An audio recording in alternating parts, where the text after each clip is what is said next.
Olá, gente, tudo bem? Acabei de ser informada que eu cometi um errinho básico aqui. Eu havia convidado vocês para a live no dia 31 e marcado com a convidada no dia 30, né? Mas vocês me dão desconto, né? Cabeça de grávida não anda muito boa. Reparem não. Ela já chegou por aqui. Deixa eu ver se eu consigo chamá-la. Hoje nós vamos bater um papo, um assunto que me interessa muito, de forma especial por eu ser professora da área de educação. Olá, tudo bem? Olá, tudo? Tá. Já contei aqui pro pessoal da minha gafe terrível de chamar você pro dia 30 e avisar para eles que Dia era um 30. pouco. Não, eu só fui ver hoje para confirmar, eu vi nos seus stories, e ué, ela colocou dia 31, mas ela falou só segunda, que era o melhor dia para ela, segunda, quarta, sexta, eu falei, ok. Nossa, terça-feira, essa hora é muito corrida para mim, os alunos e tudo.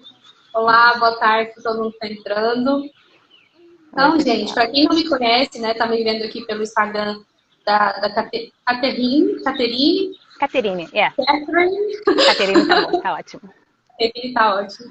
Eu sou Janaína, sou professora de inglês aqui no Brasil, no interior do estado de Goiás, e sou educadora há muitos anos, estava fazendo as contas esses dias, eu tenho 18 anos, meu Deus, me Uau. senti tão velha. E estou recebendo aqui com muita alegria mesmo, muita honra, muito obrigada, Caterine. A Caterine, que é carioca, né? Mas mora no exterior, em San Diego. É. Ela é feminista, né? Oficial da reserva da FAB, mulherão, poderosa. Ela também é esposa do Bernardo e ela é mãe do Kenzo e do Ben. E o Ben foi diagnosticado, né, com autismo. E ela também tem esse Instagram maravilhoso, apontando para o futuro, para falar, né, da causa autista, divulgar os progressos, os tratamentos que ela faz com o Bento e tudo mais. É Então, isso aí. assim, ela vem tratando dessa questão da intervenção precoce, né? E acaba se tornando ali uma grande rede de apoio para as mães autistas, para as mães de crianças autistas, né? Encontrarem ali refúgio, dados científicos, né? Técnicas novas, coisas interessantes mesmo para trazer para a sua própria família. Não é isso aí, Caterina? É isso aí, Jana. Exatamente Se isso. você quiser dizer uma boa tarde, pessoal, aí. Olá, pessoal, quem não me conhece, eu sou a Caterine, né? E é um prazer estar aqui no seu canal, Jana, falando para mães que eu não falo, né? Porque eu falo, e essa semana é uma semana muito importante para mim, que é a semana da nossa causa, a semana da causa que eu luto tanto. Porque quem me procura geralmente são mães que já desconfiam do autismo do filho ou já tem o diagnóstico de autismo. Então tá falando para um canal de mães que não sabem sobre o autismo ainda, né? Porque eu era leiga, né? Quando meu filho teve diagnóstico de autismo, para mim o autista era aquele que colocava a mão no ouvido e se balançava. E eu sou dentista, então na minha faculdade eu tive educação especial, né, para atender pacientes especiais, eu nunca atendi um autista. Então, assim, eu sei que muita gente. Hoje em dia não, hoje em dia alguém mas há 3 anos atrás não era tão comum assim você conhecer alguém que tinha um filho com autismo ou conhecer algum autista, né? E então é um prazer estar aqui falando para essas mães que não sabem muito sobre isso, porque eu acho que eu tenho uma frase que um menino autista, né, que hoje ele tem 18 anos, ele foi diagnosticado com autismo bem cedo, ele era muito comprometido e hoje ele andou no espectro, né? E ele está no autismo leve. E ele fala a seguinte frase: nem todo ser humano é autista, mas todo autista é um ser humano. Então, essa semana da nossa causa, para que a gente consiga mais inclusão e mais respeito para todas as crianças com indivíduos com autismo, né? Então, estar aqui falando com você é muito importante, muito especial. Maravilhoso. Então vamos conversar um pouquinho. Se vocês tiverem alguma dúvida, podem ir colocando aí na caixinha ou mandando para a gente aqui nos comentários, que a gente vai tentando responder tudo. Tomara que o tempo dê, né? Porque é muita informação. Eu também conheço muito pouco, apesar de ter feito um pouco de psicologia da educação. Na época que eu me formei, essa questão da inclusão ainda era algo muito novo e até hoje é bastante complicado, né, na realidade das escolas, né? Mas enfim, vamos torcer e estudar para que essas coisas comecem a se tornar mais comuns e mais fáceis e as pessoas abram mesmo o coração para essa causa também. Verdade. Então tá, Catarina, conta pra gente um pouquinho como é que foi, assim, descobrir, como é que foi receber esse diagnóstico de autismo na sua família? Como vocês perceberam? E, assim, foi alguém de fora que deu aquela luz? Foi alguém de fora da casa que deu aquele indicativo? Ou foram vocês mesmos que perceberam que foi alguma coisa especial? A gente se mudou aqui para os Estados Unidos, o Bento tinha 1 ano e 1 mês, né? Até essa época, o desenvolvimento do Bento era completamente típico, completamente de acordo com o desenvolvimento de qualquer criança. Ele, inclusive, falava, formava 2 palavrinhas. Eu lembro dele aqui na minha cozinha ainda falando, que é colo, levantando os bracinhos. E com o passar do tempo, ele, como se diz, ele falava mais ou menos 15 palavras, tá? Com 1 ano e 1 mês. Com 18 meses, ele continuava nessas 15 palavras. Essa foi a primeira bandeira vermelha que acendeu pra gente, que ele não evoluiu na fala. Só que a gente achava que era normal pelo contato com os 2 idiomas. Então, a gente nunca pensou em nenhum atraso de movimento, nada disso, porque a gente achava que isso era normal. E quando fomos no pediatra, ele não acendeu nenhum red flag, nenhuma bandeira vermelha para o autismo. Como ele tinha uma comunicação não verbal muito boa, ele imitava, ele apontava, ele olhava nos olhos. Então, assim, o pediatra nessa hora, não só da fala que nós comentamos com ele, e ele ficou também, assim, falando que não era normal, ele não tá falando mais palavras, não ter evoluído. Mas como ele não tinha nenhuma outra red flag, a gente falou assim, não, vamos esperar, vamos ver, porque ele realmente não tinha. E com o tempo, o Bento começou A primeira coisa que a gente começou a observar foi que não foi nem um atraso em si, foram as estereotipias. Ele começou a pegar o carrinho, girar o carrinho do lado contrário e ficar girando só a rodinha. Que aí começou a vir com isso. Ou ele, no meio do supermercado, ele se atirava no chão para poder pegar as rodas dos carrinhos dos supermercados. A gente começou, isso não é normal. E aí a escola, junto, que ele já estava na escola nessa época, veio conversar com a gente, falando que o desenvolvimento dele não estava de acordo com outras crianças. E aí eu e o Bernardo já estávamos desconfiando, inclusive a gente perguntou à professora o que ela achava, e foi aí que ela marcou a reunião com a gente, né, para poder falar isso, porque a gente deu, acho que fica todo mundo meio que com, assim, vamos observar mais, para poder ficar com medo de falar, né? E como a gente deu, assim, o que você acha do desenvolvimento do Bento? Que ele estava desconfiando já em casa. E ele sempre foi muito ativo, né? Ele sempre foi aquele criança de correr para um lado para o outro, subir tudo, escalar tudo. E, assim, sempre foi diferente do meu outro filho. Eu falava assim, nossa, eu não respirava com ele. Eu não conseguia piscar o olho que estava lá fazendo uma sabe assim, alguma coisa para que aprontando. E aí aqui a gente é encaminhado para uma série de testes, sabe? Assim, aí a própria escola encaminhou a gente para um hospital aqui, que é o Red Children's Hospital, que é especialista em crianças, em tudo, transtorno, em tudo com criança, né? E a gente entrou numa bateria de testes.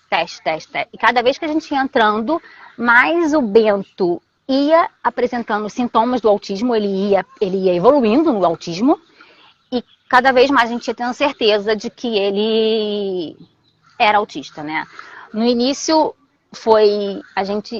acho que toda mãe, né, faz isso. Eu ficava muito assim, mas meu marido, ele faz isso, não é possível que ele seja. Mas ele faz isso, ele não é. A gente se agarrava muito no que ele fazia que uma criança típica faz, sabe? Mas ele é uma criança, ele vai fazer coisas que crianças fazem, ele é inteligente, ele é esperto, então ele vai... E a gente tentava esquecer o que estava faltando. E quando teve o diagnóstico, o Bento foi diagnosticado com autismo severo, né? Então, assim, primeiro a gente digeriu o autismo. E quando veio do autismo severo, foi outro choque. Porque não que seja... Não tem, assim, mais fácil e mais difícil. Só que a gente sabe que provavelmente o autista leve, ele vai poder ter uma vida independente, ele vai poder se sair bem na sociedade com apoio. O autismo severo a gente não sabe. Eu não sei o dia da manhã do meu filho. Eu não sei se ele vai poder ser independente a ponto de não precisar de mim na vida adulta. E isso é como quebrar os nossos sonhos, né? Eu sei que tudo é na vontade de Deus, assim, eu falo. Mas a gente sonha para os nossos filhos. Eu sonho como eu sonho para o meu outro filho, né? Que ele vá para a faculdade, que ele case com uma mulher boa, que ele me dê netos. Isso não é assim, pode não acontecer com o meu outro filho? Pode, mas ele tem a opção de querer ou não querer, sabe? É a vontade de Deus, tudo, mas com o Bento eu não sei, né? É tudo muito incerto. Então, isso foi muito... É muito ruim você... A gente é mãe, a gente é pai, a gente acaba idealizando as coisas. E o que me... Eu nunca questionei Deus sobre o autismo. Eu nunca perguntei por que comigo. Eu acho que isso é uma coisa que pode acontecer com qualquer um, né? Da mesma forma que eu nunca achei que o meu filho é um filho especial. O Kenzo também é especial. O Kenzo é o amor da minha vida, ele é tão especial para mim quanto o Ben. Então esse rótulo de que o teu filho é um anjo, teu filho é especial, você não é, sabe? Todos os filhos são especiais e todas as mães são especiais. Eu sou especial pelo simples fato de poder gerar vida, como você. Então Deus permitiu que isso acontecesse. Nunca questionei por quê. E foi comigo. Poderia ter sido com você, poderia ter sido com outra pessoa, e simplesmente foi comigo. Mas o que me deu muita força, né, assim, foi quando... Eu nunca perdi a fé, eu me agarrei a Deus mais do que nunca, porque nessas horas, quando a gente não tem medo, tenho certeza, é só Deus, né? E aí é uma passagem da Bíblia que me tocou muito, que foi João 9, 2-3. E que perguntam para ele assim, por que ele é cego? Por causa dos pecados deles ou por causa dos pecados dos pais dele? Aí Deus fala, ele é cego sim, mas ele é cego para que o meu poder seja mostrado através dele. E isso me confortou muito, sabe? Assim, porque você começa a se culpar porque que você tem um filho com uma deficiência com alguma deficiência. Você começa a achar que você, né, que você se culpa o tempo todo. Você acha que você não fez certo, que você é uma boa pessoa, que você está ali para... Hoje eu sou uma pessoa muito melhor do que antes, com certeza, mas essa passagem da Bíblia, assim, foi bem reconfortante para mim, assim, muito. E eu acho que o autismo acabou unindo ainda mais eu e meu marido, porque sozinha não dá, né? E ele é um paizão, sempre foi. Mas eu sou a mãe que eu sou pro Bento, que todo mundo vê aqui, porque eu tenho ele, sabe? Ele que tá ali segurando. Porque quando eu não aguento, porque eu não aguento a peteca muitas vezes, sabe? Que eu fico assim, meu Deus, não tá dando. Ele que é meu chão, ele que é meu porto seguro. Ele fala assim, calma, que a gente consegue. E isso que é o mais importante de tudo. Nossa, eu tô sem palavras aqui, sabe? A gente tem uma visão muito limitada da coisa mesmo. Obrigada por trazer isso pra gente, pra gente poder abrir, né, a nossa mente. Eu sou uma pessoa que acredito muito na aprendizagem, qualquer pessoa pode aprender. Então a gente tem que falar disso mesmo, falar muito para que as pessoas aprendam logo, né, e saiam da ignorância. Sim. E, assim, você já deu umas deixas aí, né, dessa questão da classificação do espectro, mas se a gente puder entrar numa área mais técnica, só para as pessoas entenderem como é que é essa questão. Eu sei que existe uma classificação dentro do autismo, a gente chama de espectro, não é isso? Sim, sim. Como que é esse espectro? Eu achava que a criança já nascia com isso, não que ela caminhava dentro dele, ou que ela avançasse, né, para o mais grave. Explique um pouco. Então, na verdade, a criança já nasce autista, né? Igual o Bento, ele teve autismo regressivo, mas ele já tinha algumas características que eu não via. Por exemplo, essa de correr de um lado para o outro já era uma estereotipia dele, que eu pensava que ele era uma criança muito agitada, mas agora eu vejo que é do autismo. Então, assim, a criança, assim, ela já nasce autista. Não tem nada, vacina, assim, porque tem um monte de história que fala, meu filho tomou vacina e virou autista. Não. Autismo é um transtorno neurológico. Acontece genético, né, de mãe, pai para filho, ou dentro da barriga, durante a formação do bebê ali. Então, assim, durante a formação, a mãe pode ter adquirido algum vírus, alguma coisa, e aí sim, medicação, e desenvolver o autismo no filho, né? Ou genético. Então, assim, a criança já nasce com autismo. Só que, hoje em dia, né, por que a gente briga tanto pela intervenção precoce? A gente não tem cura do autismo ainda, a gente não tem uma medicação que a gente dá para o nosso filho e cura o autismo. A gente tem medicação que alivia as comorbidades do autismo, né, mas não o transtorno em si.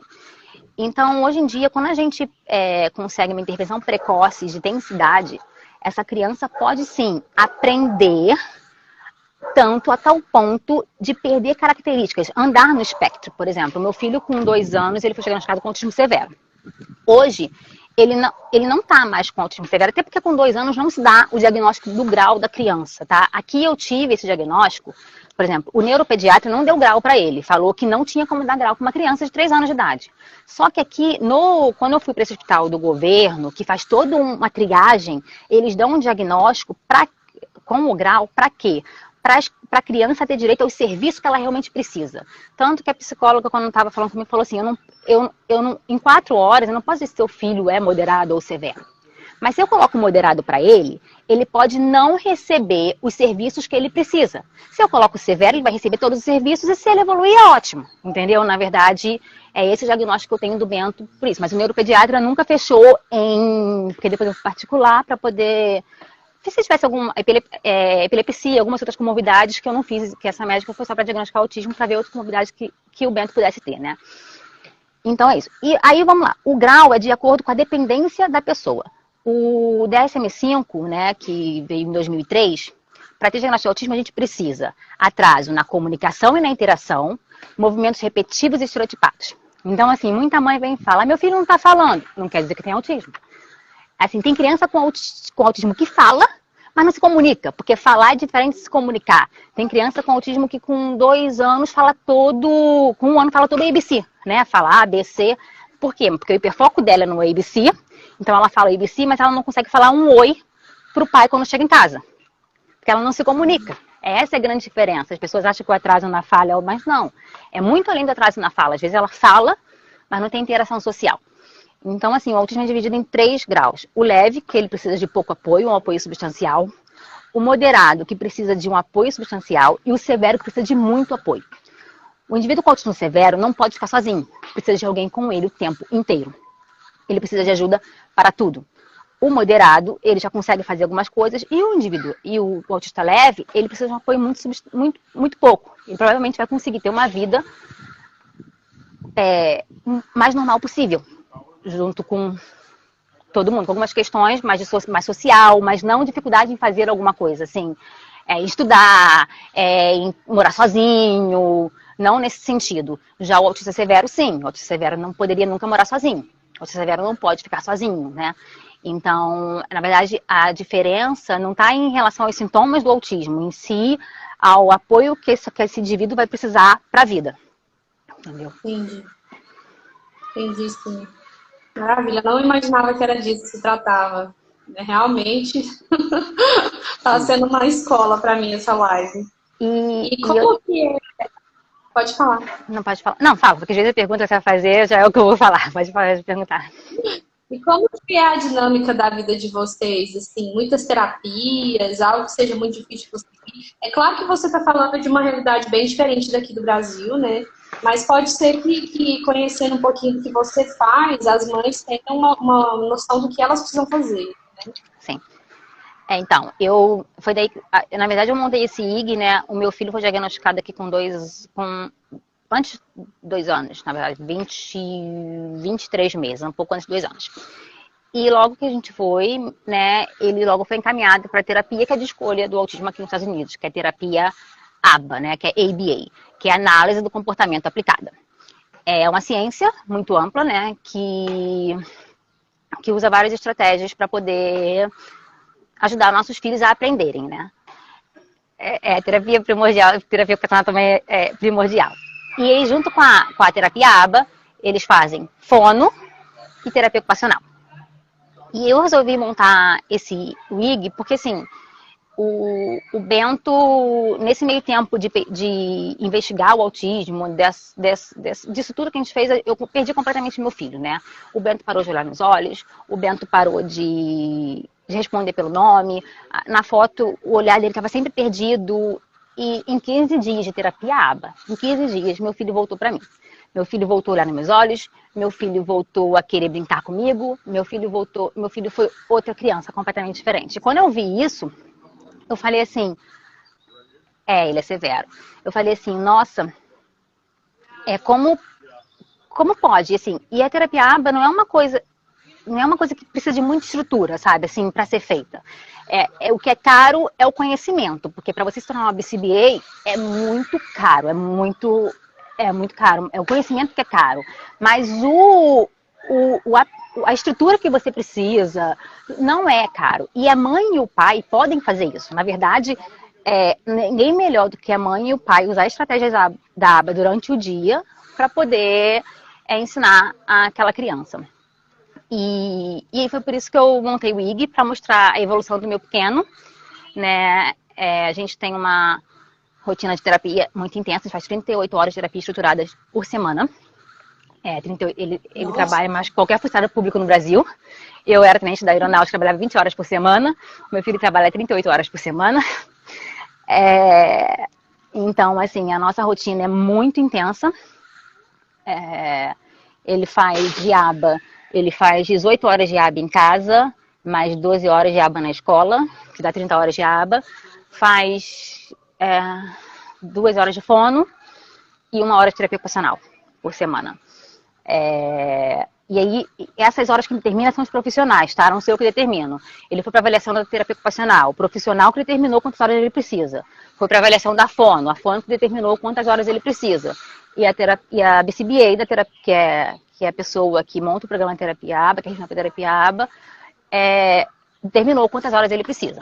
Na escola aqui, ele também tem fono e terapia ocupacional, né? Na verdade, ele estuda numa classe especial dentro de uma escola regular. Então, assim, na turma dele só tem crianças com autismo, né? São 5 alunos, cada um com apoio, e a professora é também uma BCBA. É uma pessoa que tem... No Brasil, a gente não tem muitas BCBAs ainda. Quem monta o programa de aba no Brasil é analista do comportamento, geralmente uma psicóloga com mestrado em análise de comportamento aplicado. Aqui no Brasil, aqui não, aqui é a BCBA, que é uma pessoa que faz uma prova do board, aqui já é uma profissão regulamentada, é muito diferente. No Brasil ainda estão caminhando para isso, sabe? Assim, o psicólogo faz, ou no Brasil ainda não é regulamentado quem faz isso. Aqui não, aqui é uma profissão completamente regulamentada. Inclusive estou estudando para ser isso, porque eu quero ajudar mais ainda meu filho. Então, eu estou nesse caminho. Eu mudei completamente o meu rumo desde que o autismo entrou em minha vida. E é isso. E o que eu aprendi com uma criança com autismo, né? Os nossos filhos precisam de intervenção 24 horas por dia, todo momento acordado. E não adianta, né, você pagar, quem tem dinheiro no Brasil, que eu sempre falo, né? Pagar 20 horas de terapia por semana, 40 horas de terapia por semana, você chega em casa, você não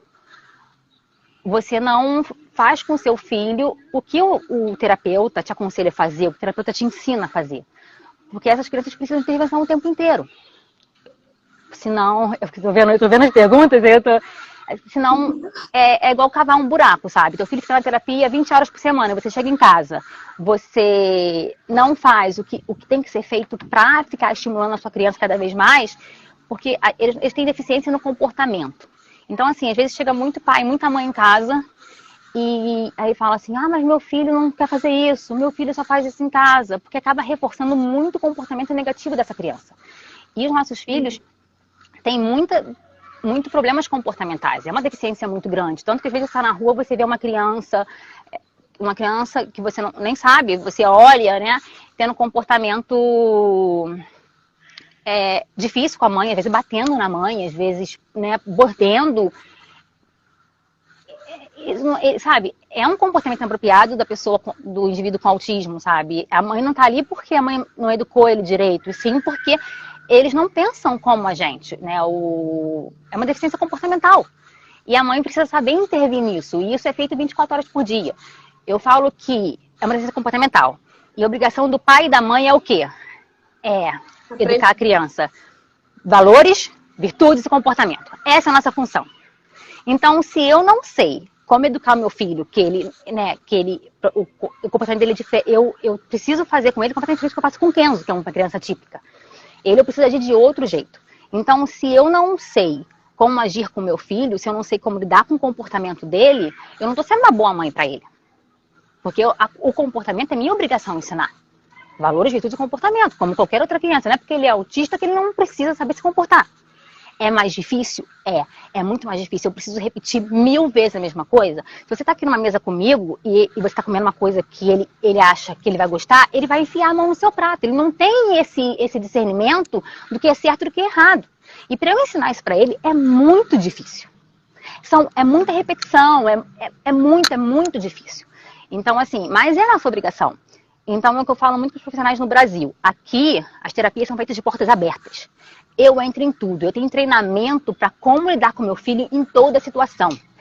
A minha BCB é meu braço direito e meu braço esquerdo. Qualquer coisa eu ligo para ela e falo, Andy, não tá certo. Faz assim, assim, assado. Ela me ensina o tempo inteiro como lidar com meu filho. No Brasil, com a troca que eu tenho com as mães profissionais, né, eu sinto que os profissionais atendem as crianças de portas fechadas. Alguns, não todos, tá, gente? E os pais, às vezes, não sabem nem o que foi feito durante a sessão de terapia, né? Aqui as terapias, a maioria são na minha casa. Não são nem em consultório. Só a fonoterapia ocupacional que é no consultório, porque precisa de toda uma estrutura da integração sensorial. Mas a terapia AB é na minha casa. Para quê? Para ele aprender aquilo, para ele generalizar no ambiente comum, no ambiente dele. Para ele generalizar todo o aprendizado. Então, é isso que eu vejo muito diferente no Brasil. E é o que eu falo, sabe? Assim, os pais são a melhor fonte para aquela criança aprender. O pai que passa 24 horas por dia com o filho é o pai e a mãe. Então, assim, quando o profissional ajuda aquela mãe e aquele pai a desenvolver o que está sendo feito no consultório, em casa, quem ganha é todo mundo. A criança porque evolui, o profissional ganha todo o crédito porque ele conseguiu fazer aquela criança evoluir e os pais ficam felizes com a evolução da criança. Então, assim, você não perde um paciente, sabe? Você, pelo contrário, tem sucesso no seu caso. Então, é isso todo mundo vai ficar, né, esse profissional. Sim. Então, quanto mais eu estudo de aba, mais eu sei o quanto a minha BCBA sabe. Quanto mais eu estudo do que aquilo, mais eu sei quanto ela tá, mais eu confio nela para estar tratando meu filho, sabe? Assim, eu estudar a aba, eu não vou tirar nunca o lugar dela, eu sabendo que ela, pelo contrário, mais eu confio nela. E essa relação precisa ter entre o profissional e a família.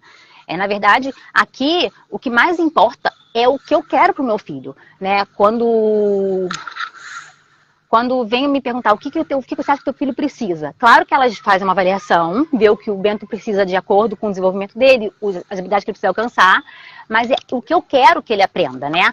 Ah, não, o Bento tá mordendo muito, tá mordendo tudo, tá colocando tudo na boca. Então, o nosso foco é nesse comportamento, de tentar fazer com que o Bento morda menos, com que o Bento, ele não morde pessoas, ele morde tudo, gente.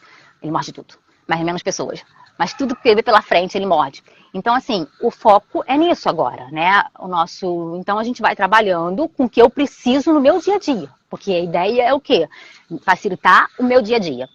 Então, o que eu falo é que os pais precisam estudar, né? Os pais precisam se tornar o capitão desse barco. Os pais precisam realmente... porque muitas mães estão ainda naquela fase de luto, né? E isso que eu falo...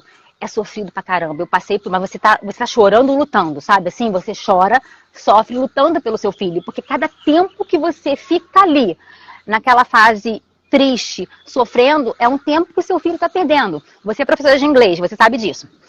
Meu filho veio pra cá com... Meu típico, tá? O Kenzo. Veio pra cá com 2 anos. Não falava uma palavra de inglês. Quando eu vim pra cá, eu também não falava nenhuma palavra de inglês. Eu falava assim, aquele inglês de se virar pra poder viajar e pronto. Mas eu não falava inglês. Entramos os dois na escola juntos para estudar. E ele, em 6 meses, ele falava inglês como uma pessoa como um nativo, completamente fluente. Eu aprendi inglês, eu falo inglês hoje, eu me viro, eu faço tudo, mas como eu suei para aprender o inglês. Então, o que a gente fala de intervenção precoce é justamente isso. Não é que a criança não possa aprender depois, mas quanto mais cedo ela tiver as terapias, né, apropriadas, mas ela tem capacidade de aprender, porque é a janela de oportunidade, é a neuroplasticidade cerebral, onde aquela criança aprende muito mais, com muito mais facilidade. Então, por isso que a gente briga muito pela intervenção precoce. E no Brasil, infelizmente, não tem intervenção precoce sem diagnóstico. Aqui, eles até dão intervenção precoce sem diagnóstico. Eles veem o atraso e você vai fazendo o que você precisa de acordo com o atraso. No Brasil, o plano de saúde liberar, não sei, precisa de diagnóstico. Então é isso que, assim, mas você não precisaria de diagnóstico. Teu filho tem atraso na fala, procura fono. Teu filho tem coordenação, tá problema com coordenação motora, procura terapeuta ocupacional. Teu filho, você não precisa, você vai agir no que ele precisa evoluir. Você não precisa de um diagnóstico para poder intervir no seu filho. Em nada, com nenhum transtorno. Na verdade, você age na deficiência dele, né? E se não for, mal não vai ter feito. Pelo contrário, né? Se não for, mal não vai fazer. Se não for, graças a Deus, não é. Teu filho é uma criança típica, linda, vai crescer. E se for, você já vai estar intervindo. Você não vai ficar naquela. E se eu tivesse começado mais cedo? E se eu tiver... E se? Não vai ter o e se, sabe? Então é por isso que a gente luta tanto. É isso aí. É verdade, muito bom. Maravilha mesmo. É a pergunta que a moça fez, não tem o nome dela aí, a psicóloga que estava aí. Eles estudam em escola regular, né? O meu filho está em classe especial dentro da escola regular. Aqui, é isso que acontece. Aqui só vai para a sala regular a criança com autismo que realmente não precisa de nenhum tipo de apoio.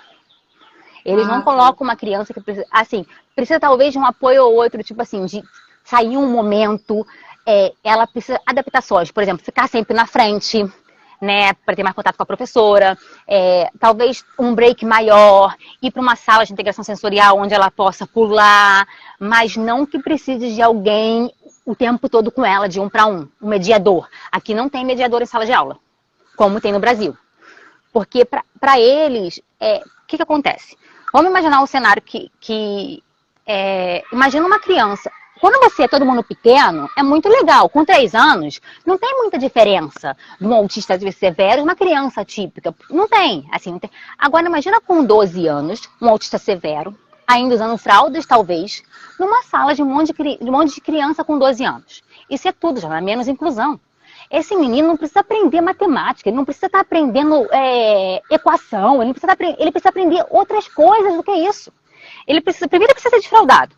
A primeira coisa, ele precisa aprender como colocar roupa, como tirar a roupa. Assim, é um foco muito diferente, sabe? Então, assim, isso não é inclusão. E as crianças, a gente sabe que, por mais que a gente eduque, criança tem também, né, um fundo de a criança vai tender a excluir aquela outra criança. Porque não é normal, né? Então, assim, isso não é inclusão. Eu entendo as mães que acham que isso é inclusão, mas isso não é, isso está longe de ser. Então, assim, a gente tem que pensar em todos. Muito obrigada por ter dito isso, porque eu ficava, assim, me sentindo lá preconceituosa, porque eu acredito na inclusão dessa forma também. Eu acho que o que está acontecendo aqui no Brasil uma traição com os professores e com as crianças, porque o professor fica refém ali, né, de não saber lidar e não recebeu a formação, os colegas ficam ali, às vezes, sofrendo até agressões, né, direto chega relato que foi mordida, que apanhou, não sei o quê. Não é culpa da criança que tem o autismo ou qualquer outra deficiência. Ela está num ambiente inadequado para ela, né? Então, eu ficava assim, eu olho para esse cenário e penso que deve ter um jeito melhor de fazer isso. Eu sempre pensei isso. Aqui, a criança com desenvolvimento de acordo com a idade, ela está na sala regular.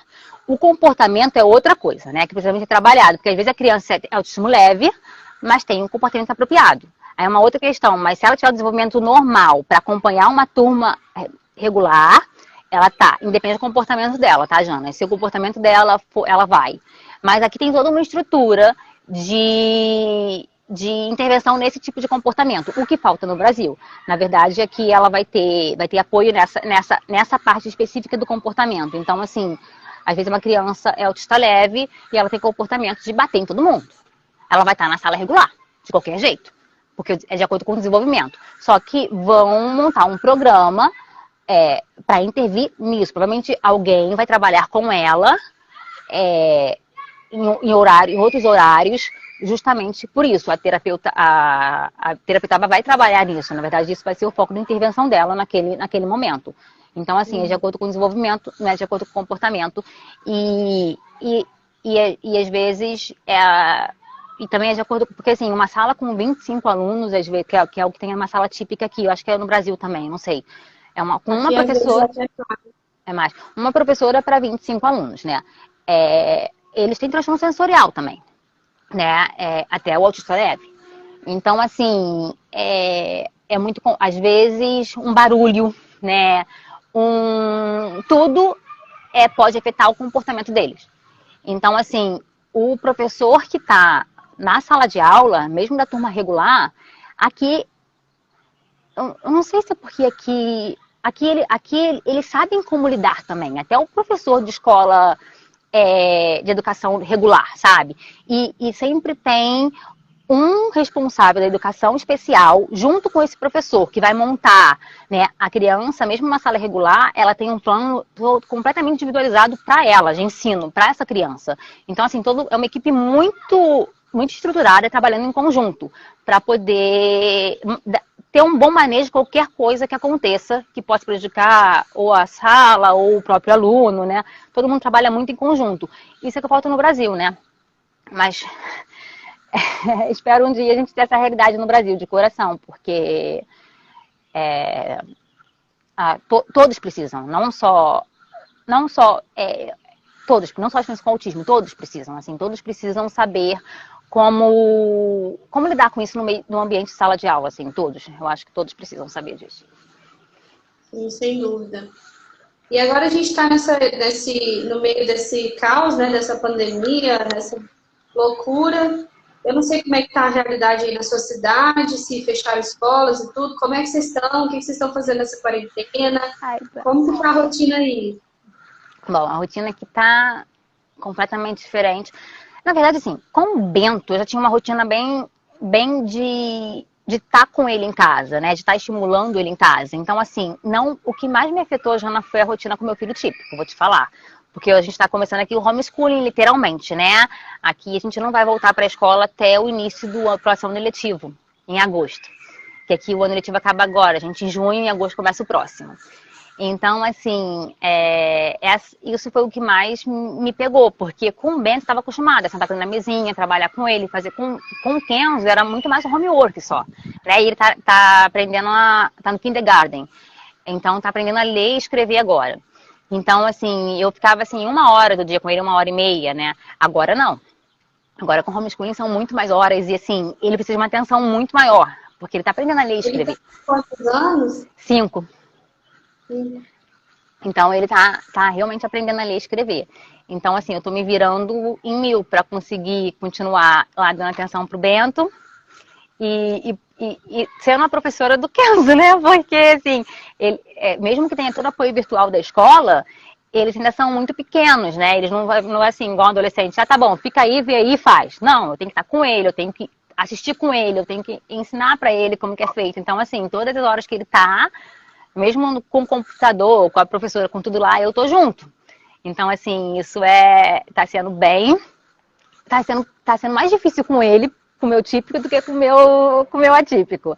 Mas o que é importante para as crianças, acho que para todas as crianças, rotina é fundamental, né, na nossa vida, para quem tem, para as crianças poderem saber, né, o que esperar, o que vem depois. Eu acho que as crianças ficam muito mais calmas, é muito mais fácil você lidar com uma criança que sabe exatamente o que vem depois, como um bebê. O bebê tem a rotina do banho, do mamar, de dormir, né? As crianças vão crescendo também precisam disso. E a criança com autismo precisa muito mais, né? Então, eu montei uma rotina pro Bento, tá? E a gente aqui tá focando em manejo de comportamentos, porque ele, assim, eu moro num apartamento aqui, então, assim, ele adora correr, brincar, ir no parquinho. A gente está em lockdown, a gente não tem parquinho disponível pra gente, os parquinhos estão todos fechados, né? Ele adora piscina, a gente não pode ir pra piscina do complexo, porque ela tá fechado. Então, assim, ele tem uma atividade muito intensa de terapia, que não tá tendo mais, porque não tem ninguém atendendo. E ele o tempo todo a gente estava na rua, né? Não estava na terapia, estava no parquinho, estava correndo, estava na piscina, estava o tempo todo gastando energia dele para poder. Então isso está sendo muito difícil. Apesar que ele tá bem. Então eu estou focando em manter as habilidades que ele tem, né? Que estão sendo trabalhadas. A gente não está pegando nenhuma habilidade nova. E focando em comportamento, né? Que é melhorar, por exemplo, ele estava com comportamento de comer uma colher e sair correndo. porque eu não queria sentar para comer. Então, assim, eu tô trabalhando em coisas do dia a dia muito mais, sabe? Não, agora você tem que sentar e comer o prato todo. Eu tô trabalhando com ele o calçar o sapato. Porque, gente, uma criança com autismo, ele não precisa de 10 repetições, ele precisa de 1000 repetições, 10.000 repetições. É muita repetição para ele aprender. Então, eu tô focando muito em atividade da vida diária com ele, sabe? Assim, calçar o sapato, calçar a meia. Eu tô focando nessa atividade, eu acho que isso é uma boa para os pais fazerem nesse tempo que está sem terapia, né? E reforçar o que a criança já sabe, que já está sendo aprendido durante a terapia.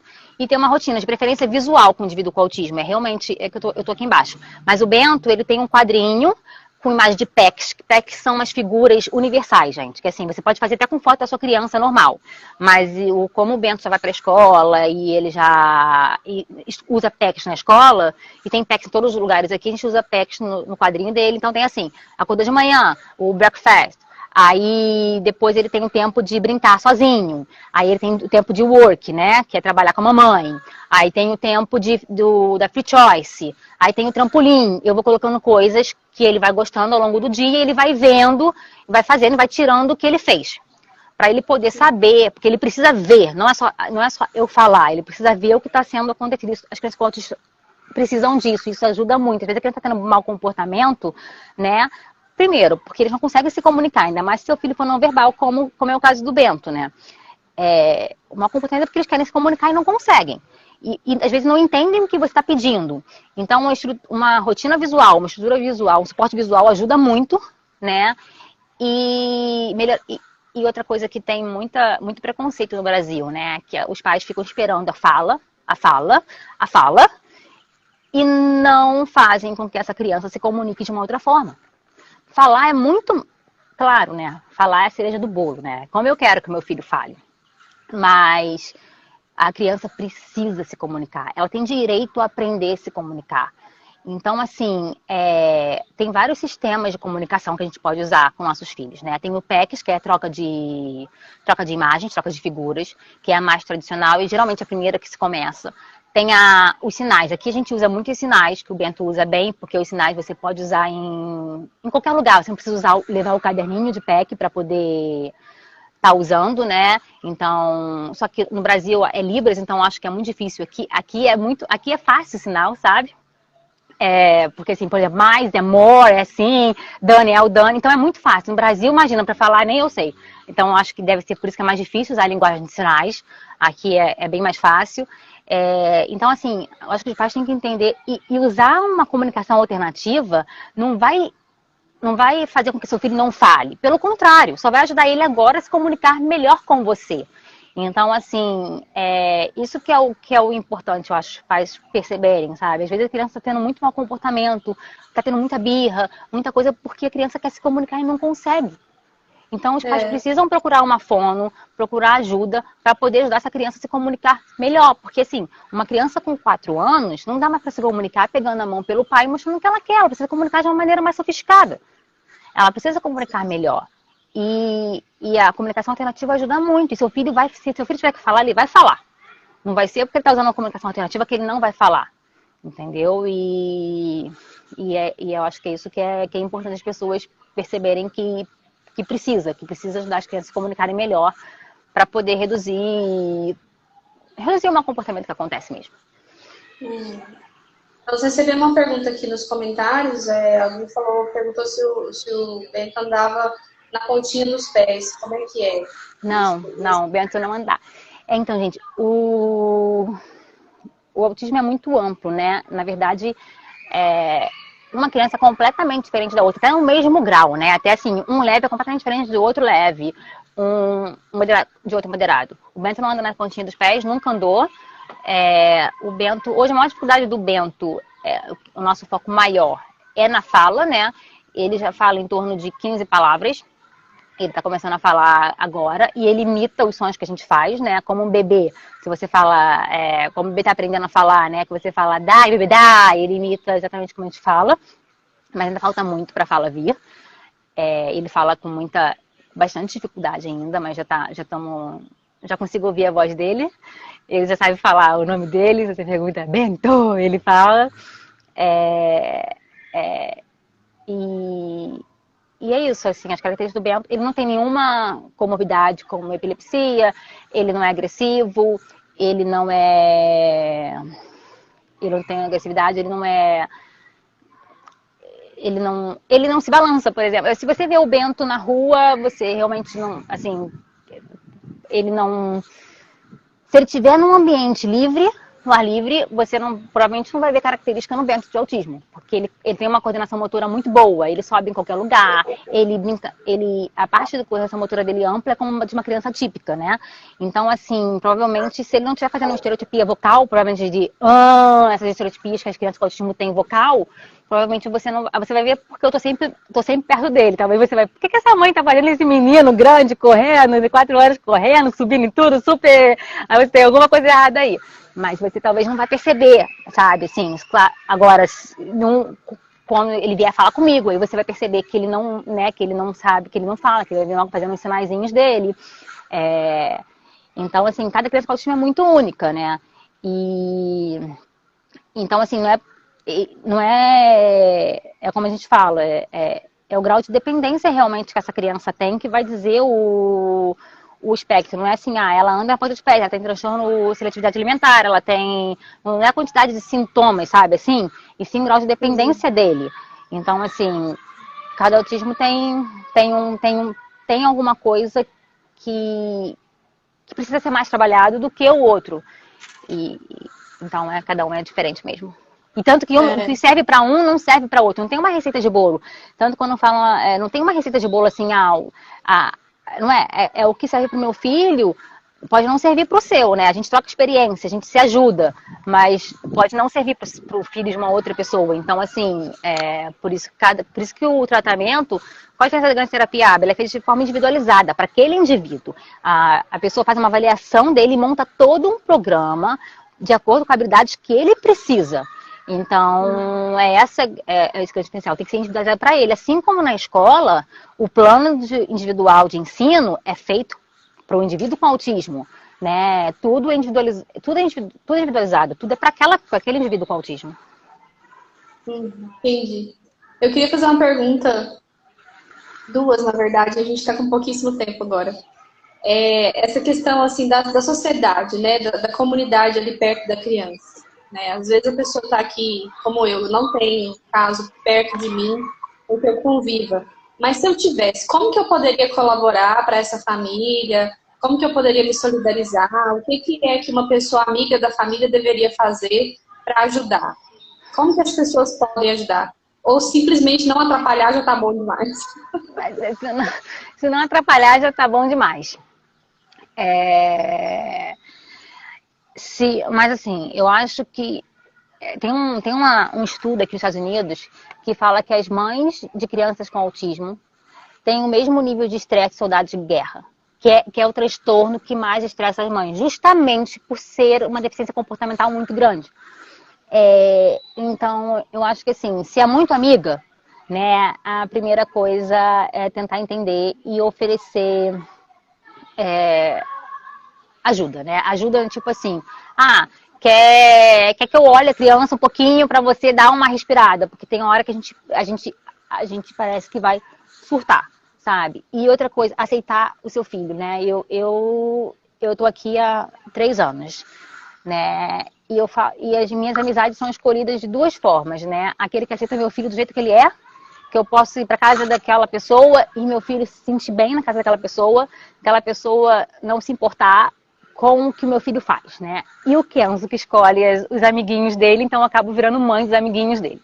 Então, são as minhas 2 formas de... E assim, eu tenho amigos aqui que meu filho adora estar na casa deles, né? Que meu filho adora eles.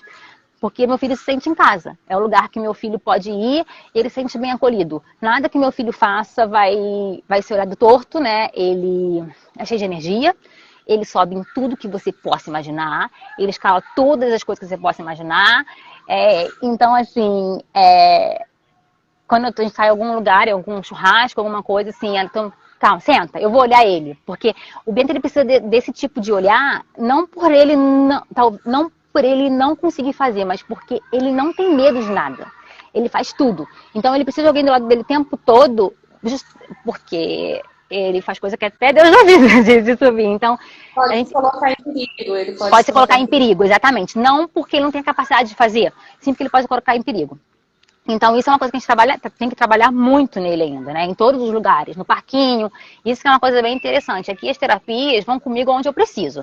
Se ele não sabe se comportar em um restaurante, a terapeuta vai comigo no restaurante para ensinar ele a se comportar. Se ele não sabe se comportar no parquinho, a terapeuta vai comigo para ensinar ele a se comportar. Então, porque esse é o grande problema e é o grande estresse de todos os pais, assim, é não saber como agir com aquela criança que não se comporta de uma forma adequada naqueles lugares, né? E aí muitas mães questionam, você quer mudar seu filho? Não, eu não quero mudar meu filho. Eu amo meu filho do jeito que ele é. Eu quero proteger o meu filho. Porque eu quero que o meu filho aprenda a ver na sociedade para ele ser mais feliz. Porque a gente a gente vive numa sociedade, a gente tem regras, sabe? E se meu filho não aprender isso, ele vai sofrer também. Então ele precisa, isso é uma forma de amor, não porque, né, como às vezes, mas é muita hora de terapia, é muito isso. Hoje eu vejo que é como eu posso amar meu filho ainda mais, sabe? Eu não quero mudar o Bento, eu amo o Bento de qualquer jeito, eu falo isso pra todo mundo. Eu odeio o autismo, Jana, mas eu amo o autista, sabe? E eu não tenho outra opção. Eu luto com ele e por ele, sabe? A minha força é justamente pra isso. Eu luto com ele e por ele todos os dias, sabe? A maratona é longa, sabe? A gente não é uma corrida de 100 metros, é uma maratona muito longa. Então, e eu tô ali com ele o tempo todo. E ele mostra, e ele é feliz. Ele é feliz com essa hora de terapia, ele é feliz com o irmão, ele é feliz com a gente, ele é feliz com as terapeutas dele. Ele é uma criança que precisa de mais intervenção, que precisa de mais tempo, mas ele é feliz. Ele não deixa de ser feliz com isso tudo. E hoje é como eu posso ajudar ele, sabe? Não adianta eu não fazer nada para deixar ele mais livre e daqui a 10 anos, e se eu não estiver mais aqui? Eu não sei. Eu não sei o dia de amanhã. Sabe? Então, esse assim. papel da gente, a gente tem que lutar pelo melhor para eles. E às vezes o que é melhor para eles não é o mais fácil. Não. Nunca vai ser o mais fácil. Né? Nem pra então, gente, né? É claro. Né? E a outra pergunta que eu queria te fazer é algo assim inusitado que surgiu aqui na minha cabeça. Eu vi uns filmes, né, antigamente, e mais recente também, até com o Ben Affleck, que ele representa um contador autista. Você acha que esses filmes ajudam a gente a compreender a situação de uma forma global ou é tudo muito estereotipado? Então, eu acho que tudo estereotipo é tudo, ou o autista é o gênio, né? Ou o autista é aquele muito severo que não tem como nem conviver em sociedade. Geralmente é isso. Mas eu acho que tudo que fala já desperta curiosidade, desperta a pessoa a ir conhecer o autismo, né? Então tudo é válido pra mim. Só que assim, nem todo autista é gênio e nem todo autista é aquele severo que não consegue viver em sociedade. Então, assim, a gente tem que filtrar muito o que a gente vê. Quem quer entender um pouquinho da realidade autista, eu acho que tem uma série típica no Netflix, que é muito boa, que retrata justamente o pensamento de uma pessoa com autista. Ele não é mais tão comprometido, o adolescente que faz a série, e é muito interessante que mostra ele arrumando uma namorada, como ele pensa em relação ao namoro. Aí você consegue imaginar, entrar na cabeça dele e ver como ele pensa, como tudo é muito difícil para ele, mesmo ele tendo um desenvolvimento bom, como é tudo muito difícil para ele, sabe? Assim, é diferente do The Good Doctor, por exemplo, que o cara é um gênio e vê aquilo. Não é todo mundo que é assim. Não é todo autista que é assim, né? Então, assim, ver como essa série típica é muito boa para entender um pouquinho sobre como um indivíduo com autismo pensa, assim. Mas tudo que fala sobre o autismo eu acho muito válido, Jana. Tudo. Tudo vai gerar curiosidade. Maravilha. Eu queria poder ficar conversando mais uma hora, que eu acho que a gente tem assunto para fazer mais umas 10 lives. Eu vou te encher para aceitar, hein? Então, eu queria te agradecer demais pela aula mesmo. Você que está aqui com a gente assistindo, clica no aviãozinho, compartilha com o maior número de pessoas possível, para que a gente possa espalhar, né, esse conhecimento, levar para mais pessoas. É ótimo poder conversar com alguém tão esclarecido a respeito do assunto. Quebrar, né, essa cadeia tão terrível de preconceito, de limitação e de visão errada das coisas, para a gente poder levar aí o mundo de uma forma melhor, sem dúvida, né? Muito obrigada pelo seu tempo, por ter aceitado. De nada. Obrigada a você por estar aqui. É um prazer enorme estar falando para vocês. Vocês que estão aí, que são mães de autistas, são minhas seguidoras, a gente está junto, né? A gente está lutando pelos nossos filhos. Que essa quarentena tá difícil pra caramba, eu sei, muita gente falando comigo, eu não tô conseguindo nem responder vocês, mas é porque tá difícil aqui em casa também, e pra eu estar bem pra vocês, eu preciso primeiro servir a eles, né, depois, então é prioridade. Falar com vocês que são mães típicas, né, que tem alguma amiga que tenha filho, seja apoio, seja rede, porque é isso que a gente precisa se unir, não existe a mãe mais especial, não, todas somos mães, também uma maternidade, então a gente precisa se unir, né, e você, né, o que seu filho faz hoje com o meu filho é o que você ensinou. Então, assim, na verdade, você educa seu filho. Então, o reflexo do seu filho é o seu. Então, assim, o meu filho ter um mundo mais inclusivo, ele depende da sua educação, né? Da educação que você dá para o seu filho. Para o meu filho ser respeitado, para o meu filho não sofrer preconceito, depende da educação que você dá para o seu filho. Então, você pode fazer diferença para o mundo de todas as crianças, né? Porque o seu filho pode, no futuro, precisar de alguma coisa, a gente não sabe. Ninguém está livre disso. Então, assim, a gente precisa educar nossos filhos para ser menos preconceituosos e viverem de uma forma mais inclusiva. É essa mensagem que eu passo, assim. E isso eu falo pra mim também, porque eu também tenho um filho típico. Eu sei, né, assim, eu vivo as duas maternidades. E, na verdade, e é isso. E o meu filho típico, ele não vê diferença em nenhum amiguinho dele na escola. Não sei porque ele tem um Bento, ele não vê. Ele tem amiguinhos com outros transtornos na escola dele, pra ele não é. Pra ele é normal, pra ele é igual a ele, né? Então, eu acho que a gente, né, é responsável por plantar a sementinha nos nossos filhos. E para fazer um mundo melhor para os nossos filhos e para as crianças com necessidades especiais. É esse recado que eu passo para vocês. É um prazer estar aqui e é isso. Muito obrigada. Que coração lindo que você tem, derramado aqui pra gente. Parabéns. Obrigada a você pela oportunidade. Eu te fortaleça cada dia, que você levante, seja empoderada e que você encontre todo o apoio que você precisa e que você é muito apoio, né? Eu vi o pessoal... Sabe uma coisa que eu penso, assim, Maria também foi uma mãe atípica, né? Porque Jesus não foi um filho típico. Jesus veio como, né, o Salvador do mundo, uma criança que nasce, não é uma criança típica, é uma criança completamente fora do padrão da normalidade, né? Então, assim, ela não sabia várias coisas, né? Ela tinha medo do que poderia comer, mesmo ela confiando em Deus com tudo, ela tinha medo pelo filho dela, porque era o filho dela. Então, essa é uma mensagem que eu queria passar para as mães atípicas também, porque pense, se você for, né, católica, não sei, pense em Maria também, porque ela dá muita força. É isso. É isso mesmo. Muito obrigada. Vamos fazer post pro print. Alguém tira um print aí. Coraçãozinho pro print.